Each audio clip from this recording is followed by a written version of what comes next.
Sounds like clickbait, but this airport has been an absolute embarrassment for Germany. And sadly, it's not an exaggeration. Its simple lines and spacious, bright areas look like quite an architectural achievement, in addition to being a tremendous step forward for air travel in Berlin. Unfortunately, this project has become more famous for its construction delays, which took 9 years longer than expected, revealed 200,000 defects, and cost more than 3 times the initial estimate. You might expect mistakes in other countries around the world, but not in Germany, which called the reputation of the entire country into question. So let's talk about the Berlin Airport. Today on Dream Takeoff, we'll visit what is officially known as Brandenburg Airport, Willy Brandt. Here we are, landing at the airport, as part of a trip where I had the questionable idea of traveling from Barcelona to Berlin for the day. In my mind, everything would go smoothly. I would take a Vueling airline flight at 7 in the morning. I would arrive in Berlin at 10 and then return to Barcelona at 9 p.m., all for about 100 euros. And why was the idea questionable? Because it was exhausting. I'm not young enough for such intense getaways anymore, but I enjoyed it a lot. However, I was left with the feeling that I needed more days.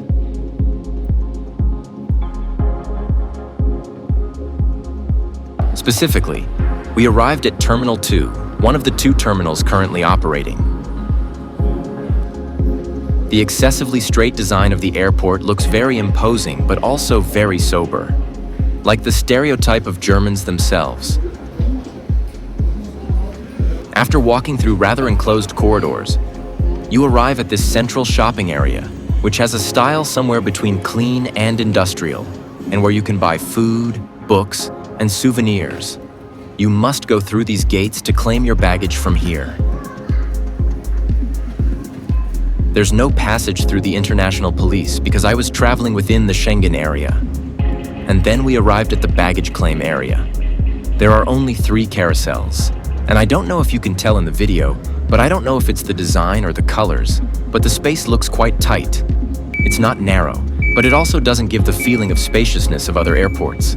Anyway, we must remember that this terminal is smaller than the airport's 2 terminals. On this side, you can grab luggage carts if you need them. But since I only have a small bag, all that's left for me is to leave.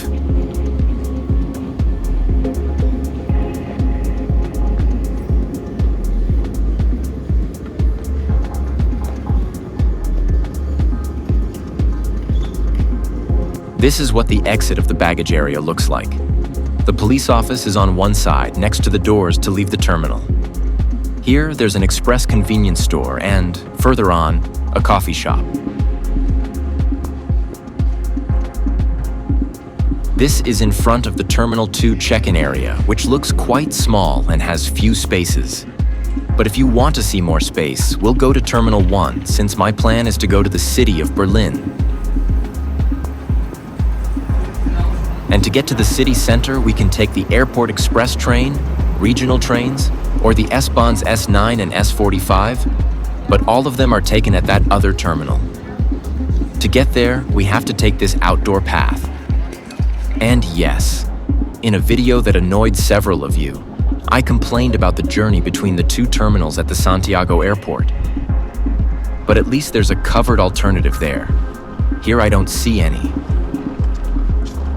And evaluating the overall design of the airport, I think that on rainy or snowy days, getting to Terminal 1 will be a problem. Especially considering that you have to go there to take the train to the city. However, today it's just very cold, so I'll enjoy the journey.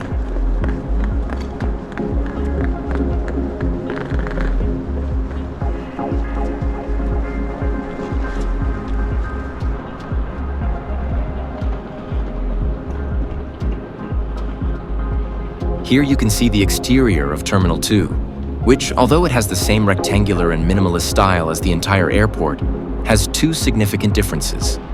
First, it's more compact. Second, it's enclosed, while the other terminal is characterized by the openness provided by its glass walls. To get to Terminal 1, You have to follow the path under this building, which has Mercedes-Benz signs. From here, we start walking indoors. To the left, we have the vehicle access, and over here, we have this large area which is somewhat desolate. I would put some stores, benches, or some ornamentation, but I suppose that would break with the excessively clean style of the building.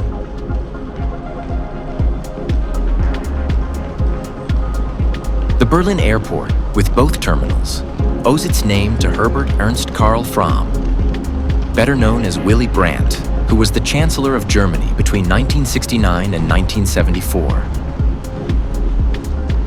He also won the Nobel Peace Prize in 1971 for his efforts to bring East and West Europe closer together during the Cold War.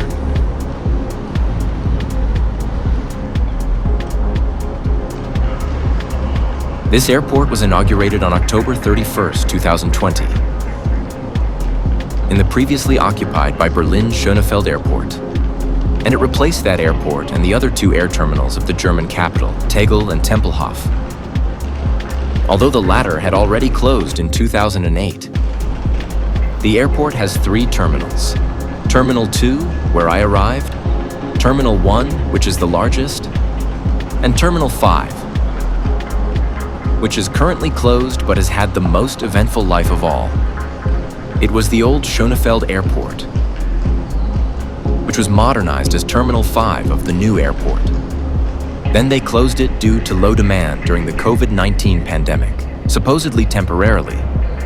Later, it was converted into a vaccination center during the same pandemic, and later into a shelter for Ukrainian refugees. All of this before being permanently closed in 2022. Reopening it probably won't be necessary, given that plans are underway to build a 3rd terminal next to Terminal 2. One of the things that caught my attention is how they put up these fences to protect the pipes and cables. But from what you can hear, pigeons are the ones that enjoy the protection the most. In front, we can see the taxi line, which is one way to leave the airport, but not the right one for someone who took the cheapest flight they could find to get here. Further on, you can see buses. However, I've already decided that I'll take the train. If you like this video so far, please support us by liking and subscribing so you don't miss our next destinations. And we continue.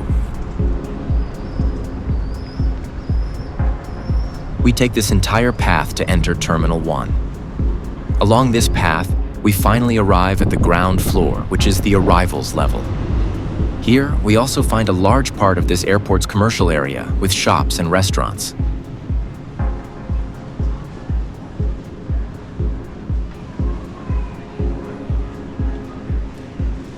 There is also the Welcome Center with information for tourists, but I passed it by since I only had one day and knew exactly what I wanted to visit.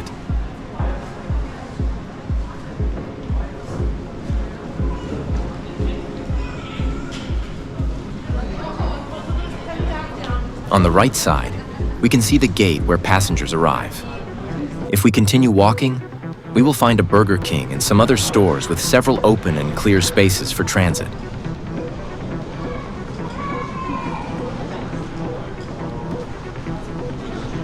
If you're wondering, this isn't the busiest airport in Germany, even though it serves its capital. But it has become the 3rd busiest in the country, after Frankfurt and Munich.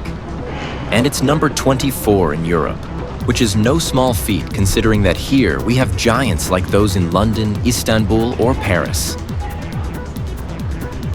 The main air connection from this airport is precisely Frankfurt, with more than 1 million passengers annually.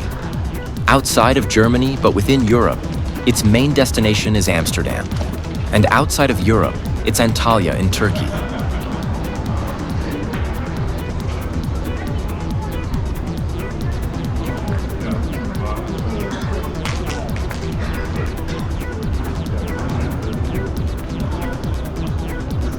And over here, going up these stairs, we arrive at the upper departures level.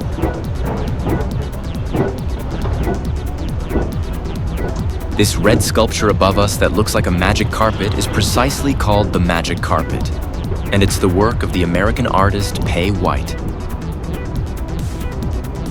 The design of this airport insists on straight lines and keeping the building flat, trying to emulate the flatness of the exterior where it's located. Terminal 1 specifically has enormous glass panels to connect the building with the exterior.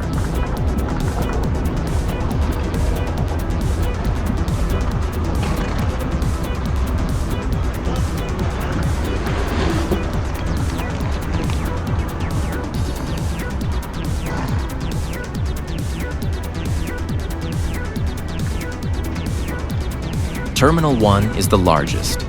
It has 10 check-in islands that we can also see in airports like Madrid, Barcelona, Alicante, or Kuala Lumpur, and in Latin America, in Santiago. This area has 118 counters, but before the airport opened, in 2015, more counters were added in annex buildings at both ends of this hall.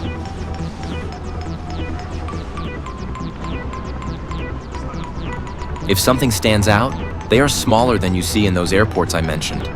That would explain why some videos on YouTube complained about the limited space passengers have to form lines in front of these islands to drop off their luggage. But to be honest, for the moment, I don't see any crowding of passengers. So I don't know if they've improved management, if the YouTubers were exaggerating, or if I just filmed during low traffic. My first impression upon seeing this building is that the hall looks very spacious, and the height makes it look imposing.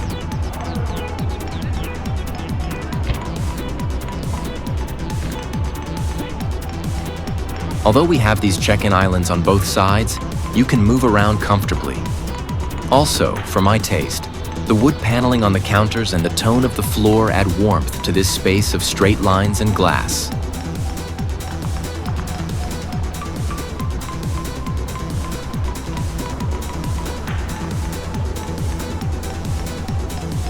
This airport began to be planned as soon as Germany's reunification was achieved in 1990. However, construction began in 2006, and its inauguration was expected for October 2011. Despite this, it was only ready 9 years later, just in time for Halloween. This was a very fitting date because it was a true horror story for Germany, a nation that had made efficiency its national brand, and here showed that it was capable of the exact opposite. By 2011, it seemed primarily finished, but several problems led to postponing its opening to June 2012. Then, it was postponed to March 17, 2013. But in August 2012, the airport's chief engineer said, "It could be March 17th or the 17th of whenever." And that wouldn't be the worst of it. After that same postponement, planning errors and more than 200,000 construction defects were identified. You heard right, 200,000. Additionally, the company in charge of the electricity, water, and air conditioning networks would declare bankruptcy. Frequent thefts of materials by unsupervised workers would be discovered, and payments to companies for work not done would become public, revealing corruption in the airport's management. Does all of this sound familiar to you? It does to me, but from other parts of the world. I never imagined hearing these things in Germany.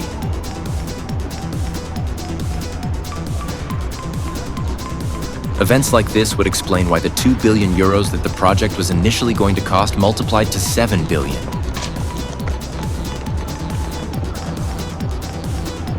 But not only that. With all the time that passed during its construction, which faced 6 date changes, the project became too small and was insufficient to accommodate some aircraft, forcing hundreds of changes to its design. Despite this, the airport generates 1.3 billion euros annually for the regional economy and 12,000 direct jobs. In 2024, it transported more than 25.5 million passengers, which is still less than what the Tegel and Schönefeld airports transported together. They reached just under 35 million before the pandemic.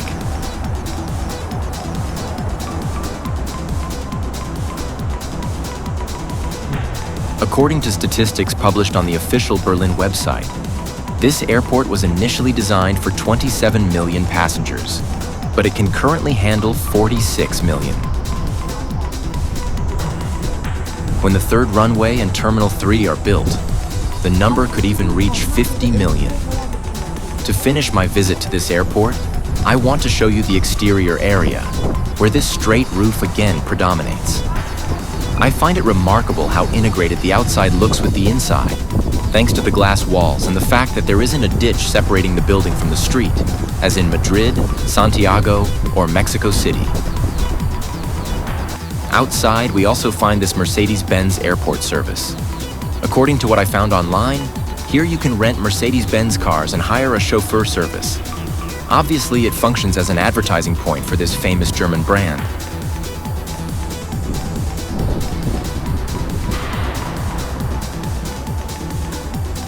Although I find this type of service very interesting, it's not for me.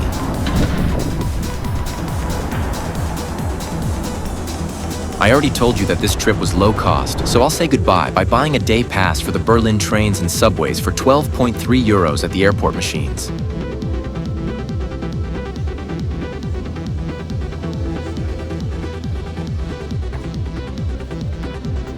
Taking the subway, I bid farewell to the Berlin Airport, which, although it has a complex history, I think has resolved it quite well to date, because at least I liked it.